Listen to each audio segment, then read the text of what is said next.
KKMD 891화 해외 영상 번역. 캐나다는 잘못된 전투기를 골랐다. 북극 영공 방어에 최적화된 전투기는 미국 F-35가 아니라 한국 KF-21이다.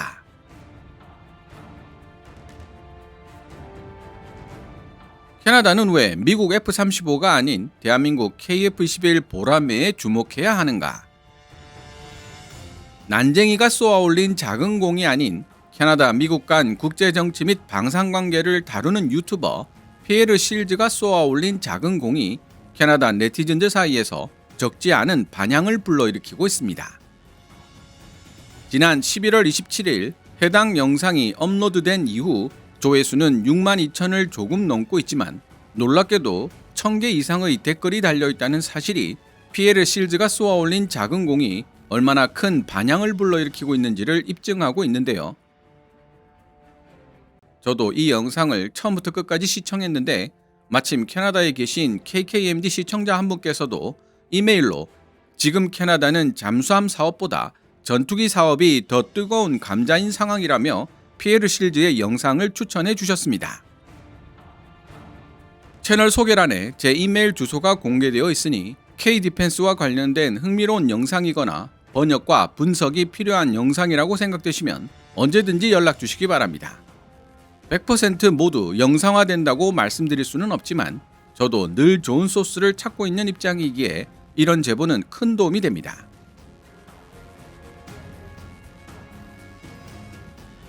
피에르 실즈의 영상에서 가장 신선하게 다가온 부분은 미처 생각하지 못했던 KF-21 보라매의 새로운 측면, 즉 장거리 요격 그리고 북극과 인근 극지방 영공 초계에 적합한 가성비 좋은 실전형 쌍발 전투기라는 요소의 부각이었습니다.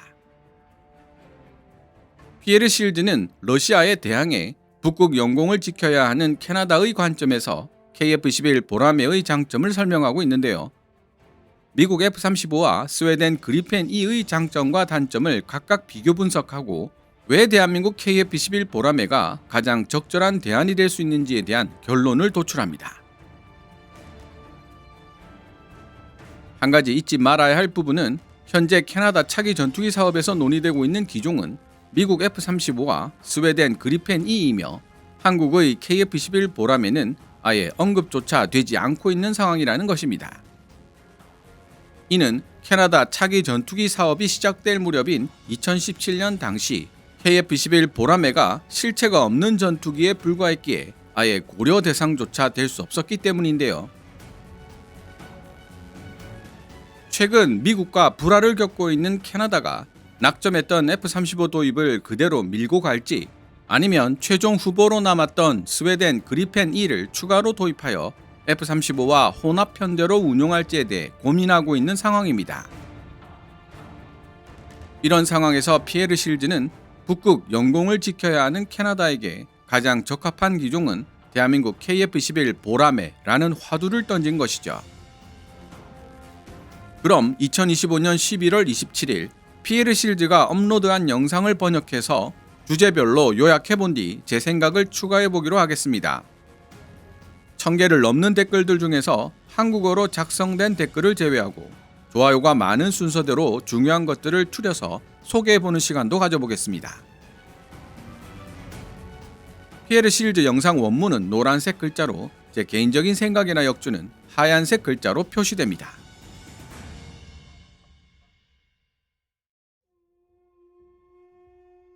캐나다는 어쩌면 21세기에서 전략적으로 가장 중요한 전투기 중 하나를 그냥 지나쳐버렸을 수도 있다.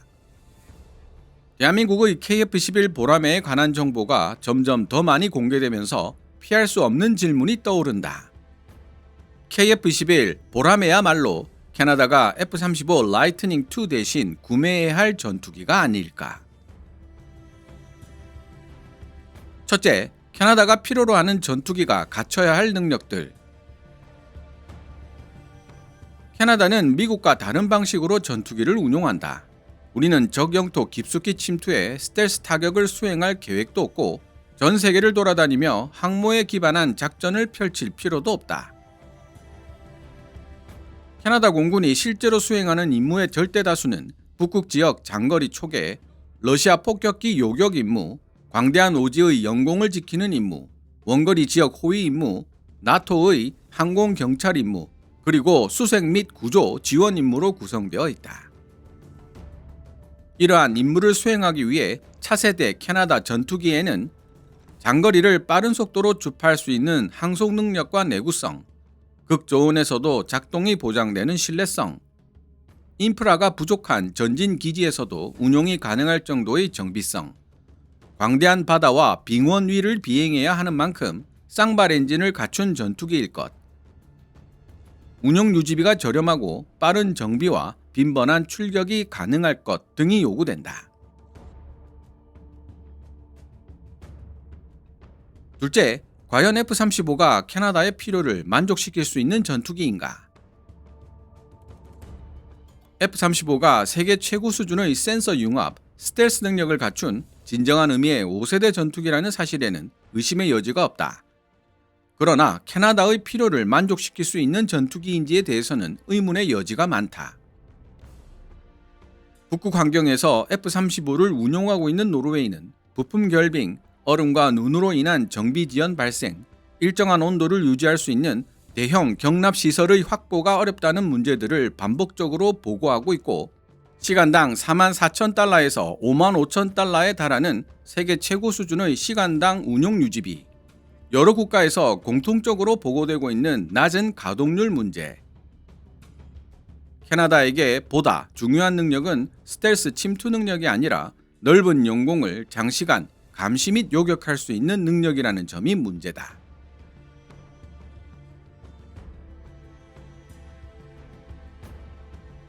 셋째, 그렇다면 대한민국 KF-11 보람에는 어떤 특성을 지니고 있나? 한국항공우주산업 카이가 개발한 차세대 다목적 전투기 KF-11은 설계 과정에서 F-22 랩터와 F-35를 개발한 록히드 마틴의 기술 자문이 상당 부분 반영되었다. 최신 A사 레이더, 적외선 탐색 및 추적 장비 IRST, 현대적 항전 장비 GE F414 엔진을 2개 탑재한 KF-11은 완전한 스텔스는 아니지만 레이더 반사 면적 RCS를 상당 수준 저감시킨 설계를 지니고 있으며 AIM-120 암람, AIM-9 사이드와인더, 미티어 같은 서방 무장을 외부에 장착하기 때문에 정비가 단순할 뿐 아니라 가용성과 호환성도 뛰어나다.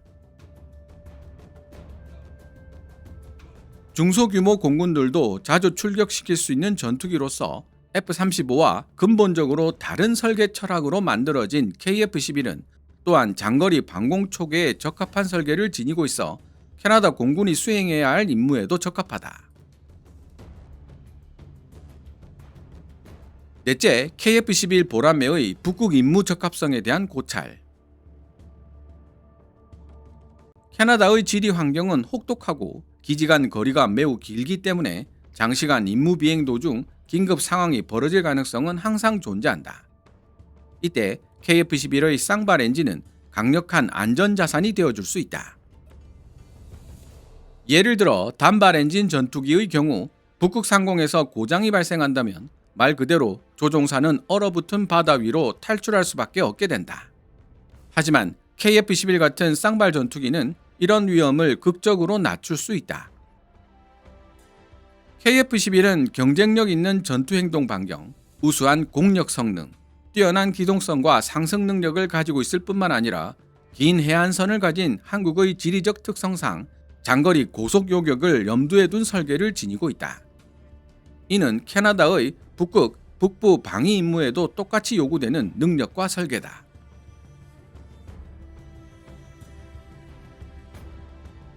다섯째, KF-11 보람매의 시간당 운용 유지비는 어느 정도일까? 시간당 운용 유지비는 전투기 사업에서 직접 논의되는 일은 거의 없지만 가장 결정적인 요소라고 할 수 있다. 기종별 시간당 운용 유지비를 살펴보면 F-35A가 44,000에서 55,000달러, KF-11이 12,000에서 16,000달러, 그리펜 E가 6,000에서 8,000달러 수준이다. 시간당 운용 유지비는 단순한 비용이 아니라 훈련량과 출격 빈도, 가동률을 결정하는 핵심 요인이다.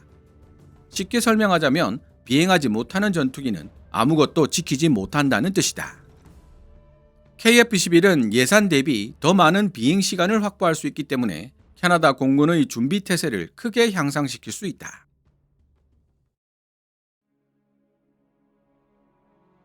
여섯째, KF-11 보라매의 용이한 정비성과 인프라 적합성. 콜드레이크, 바고트빌 등 주요 캐나다 북부 전진 기지들은 스텔스 전용 정비 시설이 부족해 복잡한 F-35 정비를 감당하기 어렵다.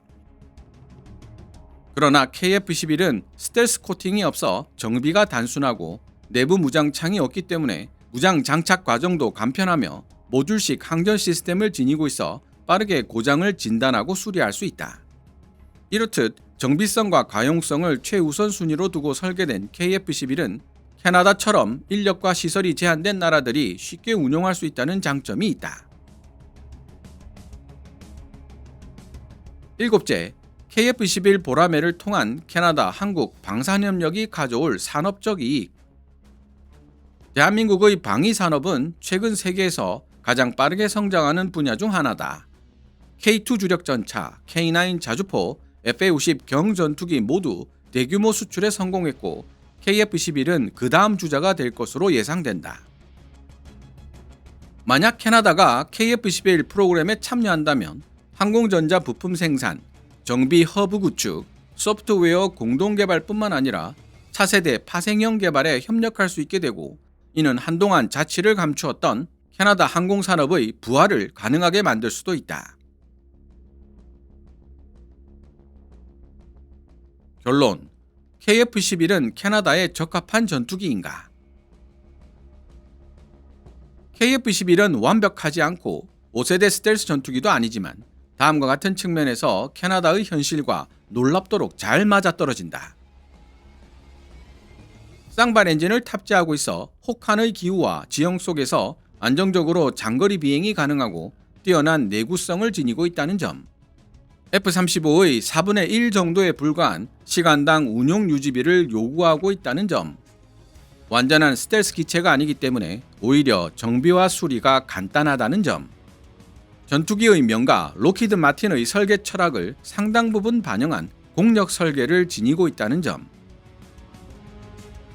따라서 북극 영공을 방어하고 러시아 폭격기를 요격하는 임무만 놓고 본다면 KF-11 보라매는 캐나다가 실제로 필요로 하는 전투기일 가능성이 매우 높다.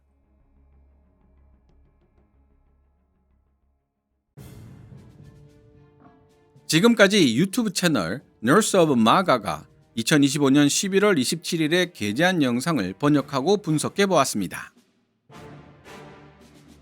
제가 번역하지 않은 부분이기는 하지만 Nurse of MAGA 채널을 운영하는 피에르 실즈는 KF-11 보라매가 록히드 마틴의 F-22 랩터를 닮을 수밖에 없는 이유가 있다고 기술하고 있습니다. 스텔스 능력을 추종하는 기체들은 물리학적으로 그 형태가 비슷해질 수밖에 없다는 점도 언급하고 있지만 한국은 원래 F-22 랩터 도입을 원했으며 미국의 수출 제한으로 도입이 가로막히자 대신 합법적인 범위 내에서 F-22 랩터에 가장 가까운 공력 성능을 지닌 전투기를 추구했고 그 결과 탄생한 결과물이 KF-11 보라매라는 사실을 지적하고 있습니다.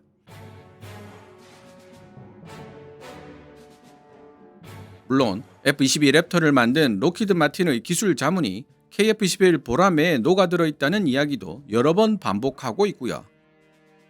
이는 카이 엔지니어들에게는 다소 억울한 발언일 수도 있겠지만 캐나다 네티즌들에게 KF-21 보라매의 기술적 우수성을 인지시키기 위한 목적의 발언으로 보입니다.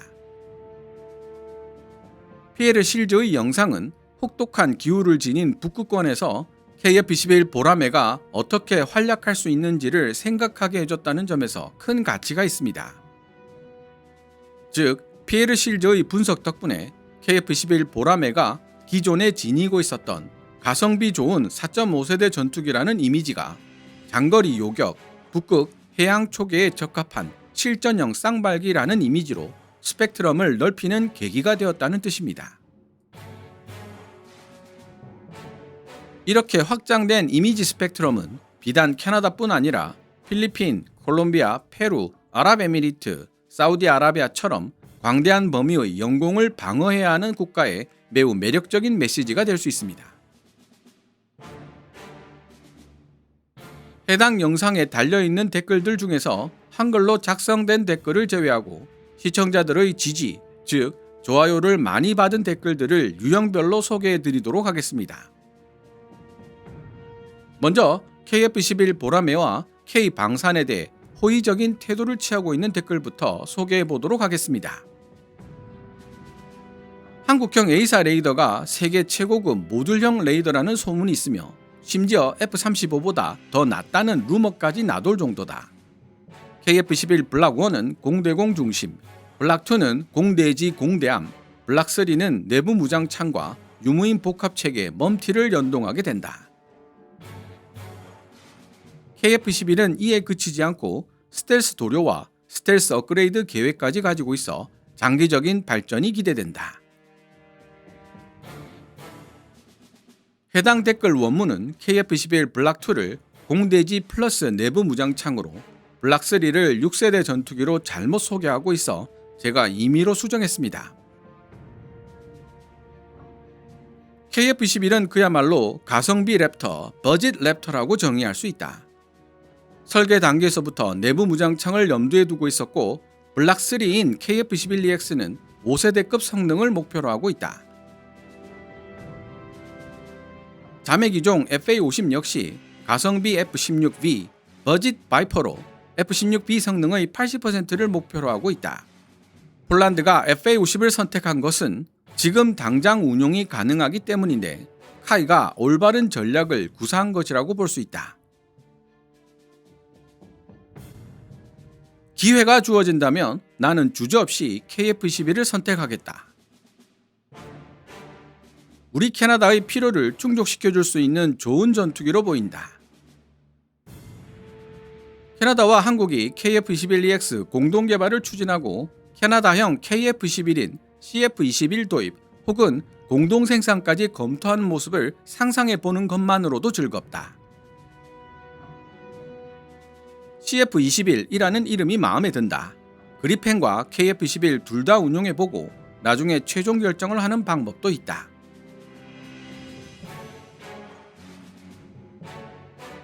반대로 그리펜을 지지하거나 미국산 F-35를 여전히 선호한다는 댓글도 있습니다. 하지만 KF-11 보라매를 지지하는 댓글들이 100개 이상의 좋아요를 받은 반면 그리펜이나 F-35를 지지하는 댓글들은 많아봐야 10개 남짓한 좋아요를 받고 있다는 차이점이 있습니다.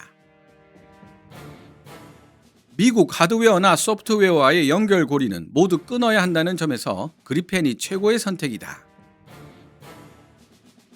F-35는 처음부터 캐나다에 맞는 기체가 아니었고 정치적 결정에 불과했다. KF-11은 잘 만든 기체이지만 우리 캐나다가 기다릴 시간적 여유가 없기 때문에 현 시점에서 최선의 선택은 그리펜 패키지다.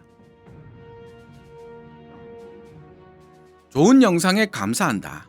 그러나 진정한 북극 운용 경험, 짧은 활주로나 비포장 활주로에서 운용이 가능하다는 점에서 나는 여전히 그리펜을 지지한다. 스웨덴 사브는 1만 개의 일자리를 제공할 의향이 있다고 밝혔고 캐나다가 자율적으로 정비 및 개량할 수 있게 될 것이라고도 말했다. 유럽산 롤스로이스 엔진을 도입한다면 향후 캐나다가 그리펜을 생산하거나 쌍발 전투기로 개량할 수 있게 될지도 모른다.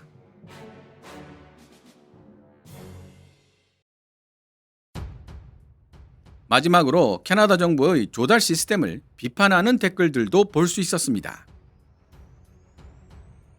KF-11은 캐나다 공군에 꽤 적합한 기체일 수 있지만 캐나다 정부의 답답한 정치적 조달 관행 때문에 평가 대상조차 되지 못할 수 있다는 점이 안타깝다. 노르웨이 주력전차 조달 사례를 보라. 노르웨이는 한국산 K2 흑표 대신 독일 레오파르트 2A 에이스를 선택했지만 아직 한 대도 인도받지 못하고 있는 상황이다. 반면 폴란드는 노르웨이보다 더 늦게 계약했는데 이미 대량의 K2 흑표, K9 썬더 그리고 K39 천무를 인도받았다. 정말 안타까운 조달 실패 사례이지만 캐나다 역시 비슷한 길을 걷고 있는 것 같다. 이에 대한 시청자 여러분들의 의견은 어떻습니까? 오늘 KKMD에서 준비한 내용은 여기까지입니다. 내용이 유익했다면 이 동영상 하이프하기를 팍팍 눌러주시고요. KKMD는 여러분들께서 챙겨봐 주시는 광고 수익으로 운영되고 있습니다만 영상 제작을 직접 지원하고 싶다면 농협 9481216701호로 후원해 주셔도 됩니다. 지금까지 시청해 주셔서 감사합니다. 케빈즈 밀리터리 채널 KKMD